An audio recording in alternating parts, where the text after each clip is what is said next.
26 in Thailand, and let's talk about taxis. So even though we're 1 month away from 2023, we're almost there, right? So I might as well put this as a 2023 video, even though we're 30 days away. I like to get things done, right? Before we get started, there's really only one major scam that I've run into, if you want to call it a scam, and that would be the dead meter. And I'll get back to you in a minute because there's a big ass bee sitting around here, and I don't like bees. Even though they do seem to be more gentile over here in Thailand, they don't seem to attack as much. Sort of like all the animals compared to America. Squirrel! 26 in Thailand, Thailand Rob. And I just got back from good old United States. And I'm back here on the beautiful, beautiful beach of Kamala, Phuket, Thailand. And as you can see, tourism is back. A lot of people have asked me about the tourism over here, so I'm just going to show you. Yeah, they're here. It's around, well, it's about 2 o'clock in the afternoon right now. But a lot of people were asking me a bunch of questions about my culture shock or sticker shock when I got back to America, how much everything was. And so the biggest problem that I had was the cost of renting a car. Yeah, man, look, this place is just swarming. So yeah, the only thing that's different from now's tourism versus a couple of years ago, let me head back this way, was we still don't have the Chinese over here, because China is still in their lockdown or whatever they're going through. I'll show you the beach behind me. But back to what I was saying, was the biggest shock that I had experienced when I went back to the States was renting cars and travel. So airfare and rental cars was wiping me out, wiping my credit cards out all to pieces. Whereas, of course, if you go out and drink with your friends, you know, $45, $50 a day just to hang out and have some drinks was a bit pricey. Whereas over here, you could do it for a couple of $100 baht. So I'm very, very happy to be back up here about that. But when I got back to Thailand is what I want to talk about in this.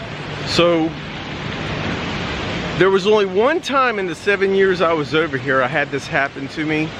And it was when I was young and naive and I didn't understand, and I got into a wrong taxi one time, and it's called the dead meter. And where you get in, and before you know it, you're driving down the road just a couple 100 feet, and then he starts slapping the meter, or he starts speaking in Thai, and he's telling you that the meter doesn't work, and then he's going to charge you this X amount of price. And so then well, you think you might be screwed. You can actually get out. Let me sit down and tell you about it. So what happened on that particular scam, if you want to call it that, was I get out of the airport, you got your bags in hand, you go down the steps, you get to the first taxi cab, got in it, and he started halfway down the road, and then he says the meter doesn't work. And then when I got to my destination, which was the train station, the BTS, he charged me way more than it would have been had it been a metered taxi. Now, what I was just saying when I was walking a minute ago is you have the ability to stop the cab immediately when they start to move if they don't turn the meter on. Say stop now, get back out. You have the complete full ability to do that. I know a lot of people think you're in a foreign country and you don't want to make any waves, but you have the power to say stop. You also have the picture of the tag and the car number on the dash. You can take a picture of that before you even get in.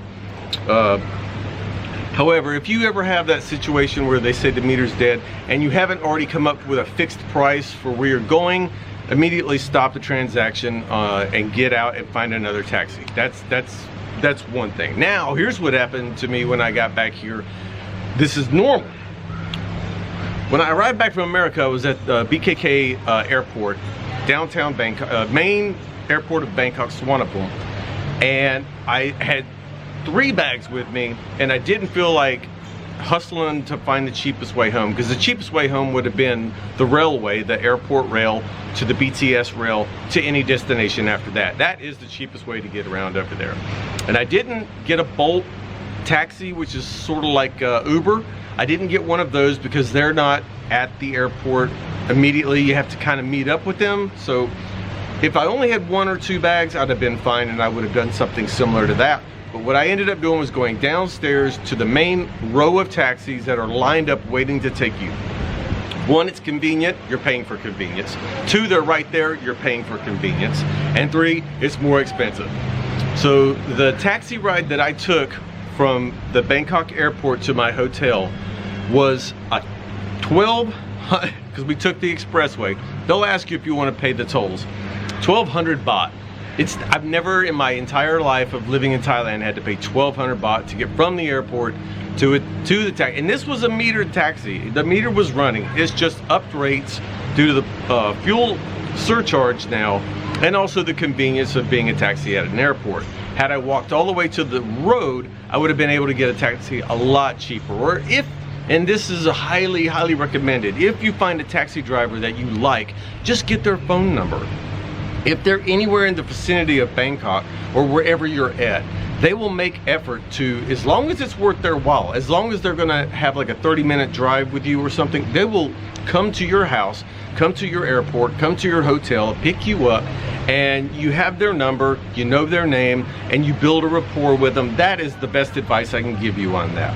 Because with just getting into random taxis, you're gonna get at some point overcharged, and they can program their meters to have a day rate, night rate, or a airport rate.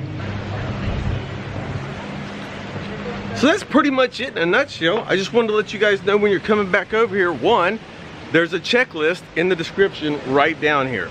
You don't have to buy anything from that checklist, but I highly recommend that you look at everything on that checklist and see if it's in your bag, because if it's not, when you get over here, you're gonna pay twice as much for it, unless you get some knockoff version somewhere at a souvenir store. And I don't think you wanna be buying your phone chargers and stuff over here at it. You don't wanna be buying a lot of electronic good stuff over here, because if you have to buy it once, there's a good chance you're gonna have to buy it twice or 3 times before you actually go back and get it from the ideal company that would actually sell a reputable, decent electronic device to charge your phone. And that's what I wanted to tell you today. One, we're back on the beach. Two, don't get scammed. The only main scam is the broken meter. You're able to get out of the car. You can do that. You can say stop. If they say meter's broke, whatever. I actually had that happen on the way back over here. The only reason I didn't get out of it, when I got in the taxi, he said 600 baht to Kamala. And I know that it's around 5 to 6 anyway. I just didn't put any tip in with that ride because he did the whole broken meter thing, and I'm not into the broken meter thing. And on that note, I'll see you guys later. Thailand Rob out of here. Take care. Have a good one. I'll talk to you. If I can learn to speak words, I'll talk to you later. I don't know if you know yet. I've tried some time, and I'm dying to tell you, you blow my mind. I don't know if you know yet. I've realized